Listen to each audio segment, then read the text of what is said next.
नमस्कार। बात 1817 की है।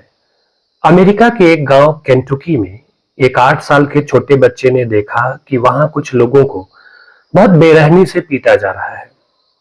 इस दृश्य को देख करके वह बच्चा बहुत विचलित होता है और भागता हुआ अपनी मां के पास आता है। अपनी मां के पास आकर वह सवाल पूछता है कि मां, क्या गुलामी कोई अच्छी चीज होती है? मां ने जवाब दिया कि नहीं बेटा, गुलामी कभी कोई अच्छी चीज नहीं हो सकती। तब वह छोटा सा बच्चा कहता है कि अगर ईश्वर ने गुलामी को मिटाने के लिए किसी मसीहा को भेजा तो ठीक, नहीं तो मैं इस पूरी दुनिया से गुलामी का नामो निशान खत्म कर दूंगा। और वो बच्चा कोई और नहीं, अमेरिका के 16वें राष्ट्रपति अब्राहम लिंकन थे, जिन्हें दास मुक्ति का मसीहा कहा जाता है।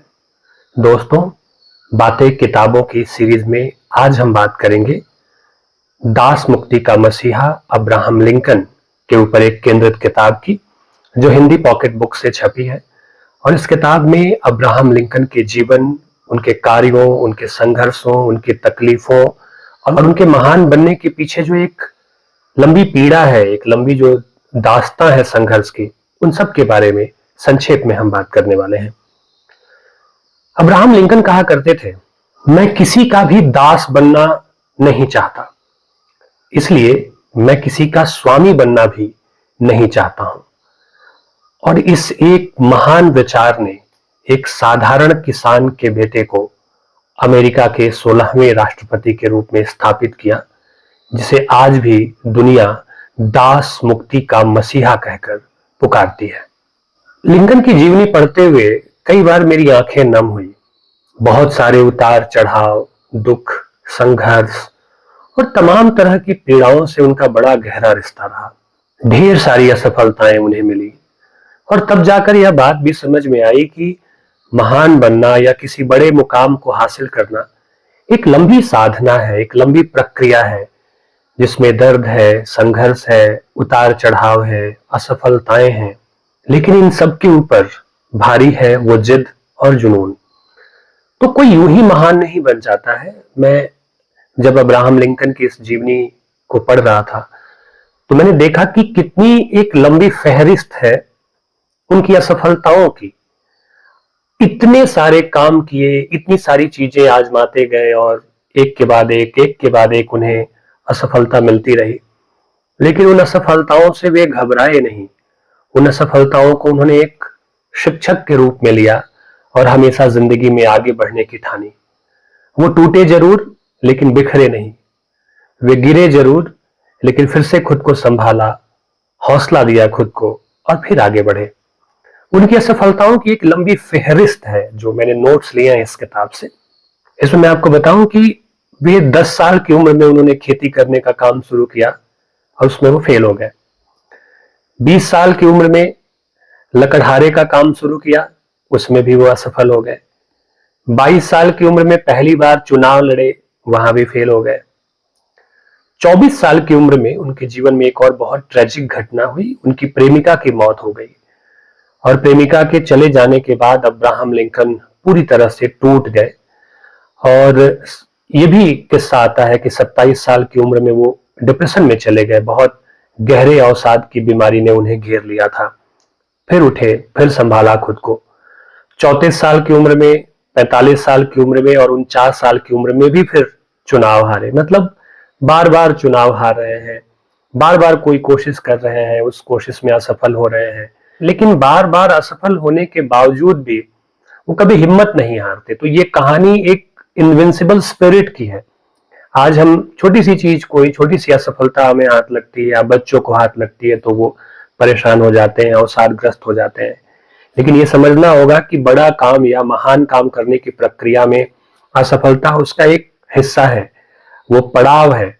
और सफलता के पूरे कारवां में इस पड़ाव से गुजरना होता है और ये गुजरना भी एक दिलचस्प अनुभव है अपने आप में। और बार बार चुनाव हारे, 34 साल, 45 साल, 49 साल की उम्र में और तब जाकर 52 वर्ष की उम्र में वे अमेरिका के 16वें राष्ट्रपति बने। और यह सूची सिर्फ उनकी असफलताओं की नहीं, बल्कि उनकी जिद, उनके संघर्ष और उनकी विश्वास की भी गाथा है। अब्राहम लिंकन अक्सर कहा करते थे कि अगर मेरे इरादे नेक हैं तो ईश्वर हमेशा मेरे साथ खड़ा रहेगा। और ये बात सच साबित हुई कि किस्मत को भी आखिरकार उनके आगे झुकना पड़ा, क्योंकि जिस नेक इरादे के साथ वो अपने जीवन में आगे बढ़ रहे थे, एक महान अमेरिका, एक महान समाज, एक बेहतर दुनिया के निर्माण का जो सपना देख रहे थे, वो इरादा इतना नेक था कि जिसे आप ईश्वर कह लें या अस्तित्व कह लें या ऊर्जा कह लें, वो सारी ऊर्जा एक समय उनके पक्ष में खड़ी हो गई। निजी तौर पे वे बहुत ईमानदार व्यक्ति थे, कभी झूठ नहीं बोलते थे। इसका बहुत खूबसूरत उदाहरण उनके वकालत के पेशे में देखने को मिलता है कि जब वो वकील थे तो कभी झूठे केस नहीं लेते थे, झूठी गवाहियों के हमेशा खिलाफ रहे। और जो गरीब लोग थे, जो कमजोर लोग थे, उनके केस उन्होंने मुफ्त में लड़े। और इतने दिलचस्प इंसान थे कि बहुत सारे मसलों को कोर्ट में जाने से पहले ही दोनों पक्षों को बुला करके वो समझा देते थे, उसका हल निकाल लेते थे। तो कितना बेहतरीन एक नेतृत्व कौशल था उनके पास, चीजों को समझने का, लोगों को समझाने का, लोगों के जीवन में सकारात्मक बदलाव लाने की उनकी जो बेचैनी थी, जो तड़प थी, वो बहुत काबिले गौर है। कहते हैं कि हर सफल आदमी के पीछे एक औरत का हाथ होता है। अब्राहम लिंकन की सफलता के पीछे भी उनकी पत्नी मैरी लिंकन का एक बड़ा हाथ है। इस किताब में एक प्रसंग आता है जब मुलाकात होती है मैरी लिंकन से अब्राहम लिंकन की किसी फंक्शन में, तो वो कहती है, वो बहुत खूबसूरत थी, तो वो कहती है कि मैं उसी इंसान से शादी करूंगी जो आगे चलकर अमेरिका का राष्ट्रपति बनेगा। और ऐसा हुआ, अब्राहम लिंकन अमेरिका के राष्ट्रपति भी बने। वे हमेशा अब्राहम लिंकन से कहा करती थी कि आप आसान रास्तों के लिए नहीं बने हैं, आप छोटे काम के लिए नहीं बने हैं, आपको इस अमेरिका को महान बनाना है। इस तरह की गहरी प्रेरणा उनकी पत्नी हमेशा अब्राहम लिंकन को देती थी। और अब्राहम लिंकन अपने निजी जीवन में बहुत धैर्यवान थे, बहुत सहिष्णु थे। अपनी पत्नी के साथ उनके रिश्ते बहुत अच्छे नहीं थे, कुछ कठिन दौर भी आए इस वैवाहिक जीवन में। एक प्रसंग आता है कि एक बार उनकी पत्नी नाराज होकर गुस्से में खौलता हुआ गर्म कॉफी उनके चेहरे पे फेंक दिया। आप कल्पना करें कि कोई आदमी अमेरिका का राष्ट्रपति है और उसकी पत्नी गर्म कॉफी उसके चेहरे पे फेंक देती है। लेकिन उस सहिष्णु व्यक्ति ने, उस धैर्यवान व्यक्ति ने कोई जवाब नहीं दिया और चुपचाप वहां से चले गए थे। उनके जीवन के ऐसे तमाम सारे प्रसंग हैं जिसमें उनके टूटने की बार बार कहानी आती है। राष्ट्रपति रहते हुए जब उन्होंने अपने बेटे को खो दिया तो वो पल उनके लिए बहुत मुश्किल था। कई तरह के विरोध सहे, लेकिन वे कभी पीछे नहीं हटे। गुलामी को मिटाना, दास प्रथा को खत्म करना, एक महान अमेरिका और महान दुनिया में एक खूबसूरत स्वप्न का बीजारोपण करना उनके जिद में शामिल था, उनके सपने में शामिल था। और आप सब जानते हैं कि महान लोगों के साथ बहुत सी चीजें ऐसी होती हैं जो आगे चलकर समाज और दुनिया उसको लेकर के अफसोस करती है, दुख होता है उसे, जैसे गांधी के साथ हुआ।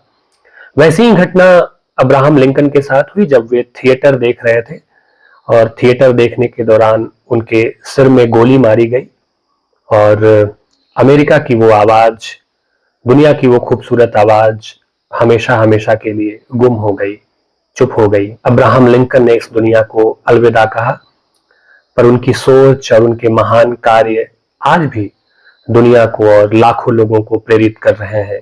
एक बेहतर सोच और एक बेहतर सपना पालने की प्रेरणा आज भी अब्राहम लिंकन हमें देते हैं। उनकी आवाज इंसानियत के गलियारों में आज भी गूंज रही है।